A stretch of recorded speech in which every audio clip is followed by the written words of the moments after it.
Today's Tanya, for the 27th day of Adar, is in Perek Lamed Zayin, chapter 37, and it's on page 96, or on the bottom number 176. The Rebbe is talking about how the neshama comes down basically to elevate the animal soul, and that is its whole purpose, because for itself it doesn't need a tikkun. Only the nefesh habahamis needs a tikkun, and for this the neshama comes down into the golus of this world, just as the shechina comes down into golus in this world. Now in the middle of the page, the line that begins uvazeh. Uvazeh yuvon, and with this we'll understand ma shehefligu rizal, in that the sages marveled b'ma'id very much b'mailas tzedakah, about the greatness of the mitzvah of tzedakah.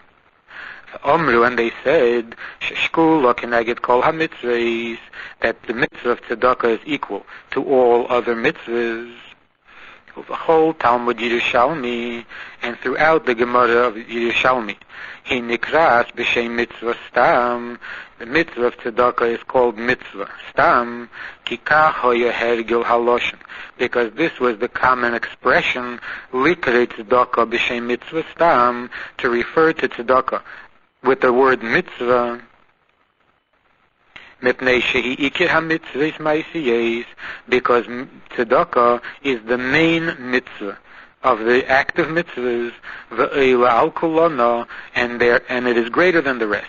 It is the main part of all the mitzvahs, it is the essence of all mitzvahs, and it is higher than all mitzvahs.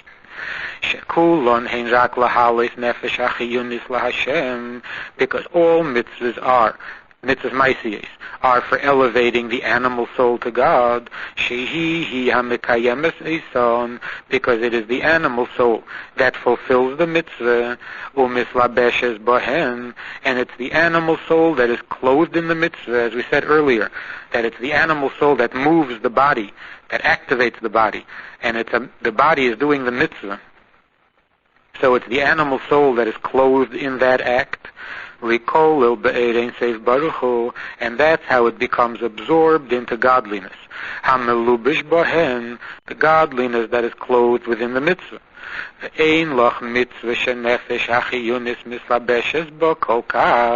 And there's no other mitzvah in which the nefesh hachiyunis, the animal soul, is clothed in the mitzvah so much as in the mitzvah of tzedakah.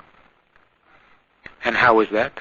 Shebechol ha-mitzvahs, because in all the other mitzvahs, ein mislabish bahem rak keyach echad mi-nefesh hachiyunis b'shas ma'isa ha-mitzvah levad.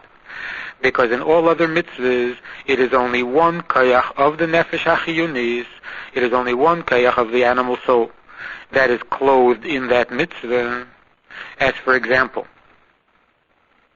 when a person is eating matzah, so it's only the keyach of the achila, that part of the animal soul that is clothed in the mitzvah, and it's also b'shas ma'isa ha-mitzvah bilvat. It is only for the time that the person is doing the mitzvah. Only during that time is the nefesh hachiyunis involved in a mitzvah. Aval b'tzedakah, but in tzedakah there are two advantages. When a person gives tzedakah, he's giving from the money that he earned by the sweat of his brow. He worked for it. And all the keiches of the animal soul are melubash ba'asiyas melachte eisik achet. When a person is working to make a living in his work or in his asek, he involves the entire animal soul. And it's through that effort that engaged the entire animal soul that he made this money that he is now giving to tzedakah, so that when he gives it to tzedakah, it is the whole animal soul that is involved in that mitzvah, and all of it rises and is elevated to God. And even one who doesn't work for a living, and doesn't have to put his entire animal soul into the money that he has. Mikol mokein, still, since with this money, he could buy those things that are necessary for the very life of his animal soul. So in giving away the tzedakah, he's literally giving away the life of his actual life, he's giving away to God. Theoretically, if a person was left with only one nickel, and with that one nickel he could buy himself some food that could keep him alive for another day, giving away a nickel is giving away that which his life could depend on. Which means that in time also, when a person gives away tzedakah, it's not only this moment that he's doing a mitzvah, it is the life that he could have bought for himself before, during, and after the mitzvah. So that in time also, the mitzvah of tzedakah involves all times, not just the moment of the mitzvah. And that's why the Gemara says, that tzedakah brings the geula. It brings it closer. Because with one act of tzedakah, he elevates a lot of the animal soul,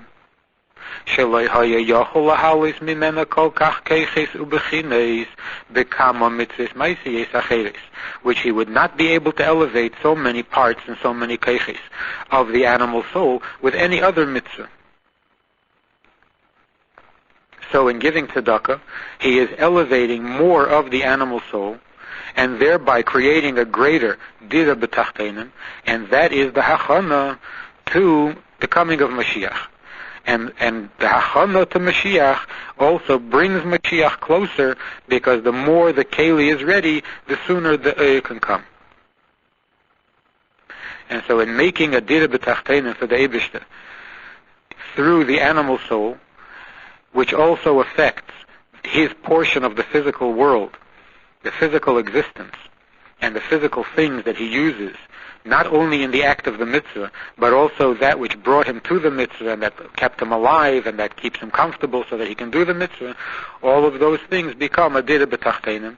Or as the Rebbe says, it becomes a Chabad house, and the whole world becomes one big Chabad house, so that even the physical, geographic space in which the Jew lives, all of it is elevated and becomes a dira for the Eibishter, so that Mashiach can come sooner and build the main Chabad house, or the central Chabad house in Yerushalayim, the Beis Hamikdash Ashlishi, that will be built by Mashiach Tzidkenu b'mheira b'yameinu. In order to understand a little bit better why it is that the animal soul, the nefesh hachiyunis, is the one that is clothed and involved in the act of a mitzvah more so than in the mitzvah that is performed through thought or through speech, Chassidus explains that the difference between these three garments, the three levushim, machshava, dibur, and maaseh, is, as we see in the letter, in the Hebrew letter that represents machshava, dibur, and maaseh, which is the letter Hey. So we see that the top line of the Hey, which is machshava, and the right leg of the Hey, which is dibur, are connected. They're close to each other. They're connected. But the third stroke, or the third part of the Hey, which is the left leg, is disconnected from the other two. Because maaseh is disconnected, a disconnected garment, whereas machshava and dibur are called close garments, inner garments. The difference between inner garments and removed or distant garments is that machshava and dibur, although they are expressions outside of the neshama, and that's why they are garments, they don't need any hachana, and you can stop and start anytime you want, thinking whatever subject you want, or speaking or not speaking, and so on. Yet, thought and speech are mainly to express the person who is thinking and speaking. So although it's an expression to the outside, outside of the nefesh itself, but what is being expressed is the person himself. So when a person thinks, he's basically expressing himself. When a person speaks, he is expressing himself. But in doing an act,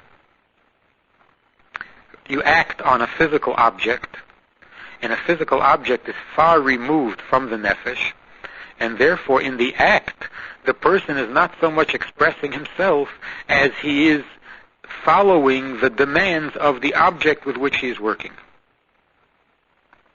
And that's why thought is something that a person does only within himself or to himself. Thought is the way that we speak to ourselves. Speech, although that's for somebody else, we talk to somebody else, but that somebody else has to be a human being, just as we are, has to be of some intelligence, just as we are, and the more alike we are, the more effective and the more successful the speech will be. Or the easier it will be to speak. Because if a person is very different from the other person, then he won't understand what he's saying. So speech will not be as effective. So we see that speech has to remain within the realm of the human being and as close as possible to the speaker.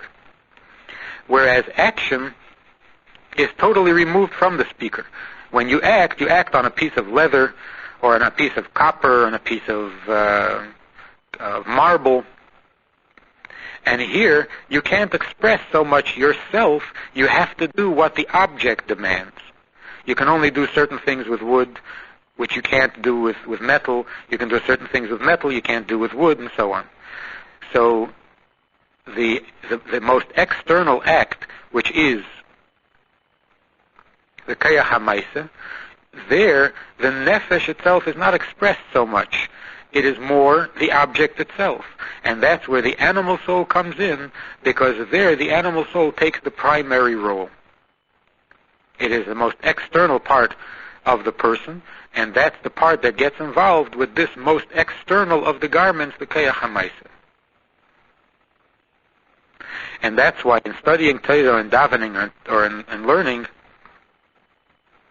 it is more the godly soul that is involved, the godly soul expressing itself through speech and through deed, even though through learning and through speaking, through thinking and speaking, even though that too involves the animal soul. But it's mainly the godly soul expressing itself. Whereas in action, the godly soul finds very little expression. The main part of it belongs to the animal soul, which is the actual doing of the mitzvah. In the Hayom Yom, for the 27th of Adar Sheni, the Rebbe writes as follows, that from the Sichos of my father, of the Rebbe Rashab, it says that the sin of the Bnei Adam, who went into the Mishkan and were consumed by it, their sin was that they had a rotzui without a shuv. That their desire to cleave to God didn't contain also the commitment to come back and live in the body. And the truth is that when you come before God, you have to be titharu. It has to be reinun klor. You have to be clean and clear. And you have to feel that in the act, in the Maaseh B'Toil, that the higher something is, the lower it comes. And therefore, the rotzi without a shuv, the desire to go get closer to God, without a commitment to the Maaseh, which is really, although it's lower, it really comes from the highest place, so to feel that rotzi without a shuv, that's death. And for this, there was the commandment that was given to Moshe, that he should say to Aaron, and Aaron is the same letters as nir'eh, to see, to be revealed. And in the nefesh, Aaron is seichel. So Moshe says to Aaron that in order to come to the Kodesh, in order to come to the holy place, which is mi beis lapareches, beyond, inside of the pareches, which is lifnei atzimtzum. For this you have to know that al ha'orein, that on the orein, Eisius, Nire, and Haskalah, on top of the Haskalah is Farana Kaperis. That there's a Kaperis, which is a curtain, a covering, a Kavona Funa Farshtel, that there is a purpose in a concealment. Vadose de Pnei HaKaperis. Pnei HaKaperis means the pnimius of the Kaperis, the reason behind the Fashtel, the concealment. And therefore, v'lo yamus, a person should not die, a person should not have a rotzui without the shuv. Ki be'onon eiroe al hakaperis, because although the onon is a concealment, which is tzimtzum harishin, but it's eiroe al hakaperis, through the cloud, the Eibishter is seen al hakaperis, because the kavana of tzimtzum harishin was the revelation that will follow. And how do we get to that? That's through the V'al Yovei. V'al means bittul atzmi, not being yourself. Ton was Chassidus haste, when we do what Chassidus tells us to do. Und nicht das, was Seichel sagt, and not what our intelligence tells us to do. Then is Yovei El HaKedesh. Through this we can come to a place of holiness, to a place of Kedusha.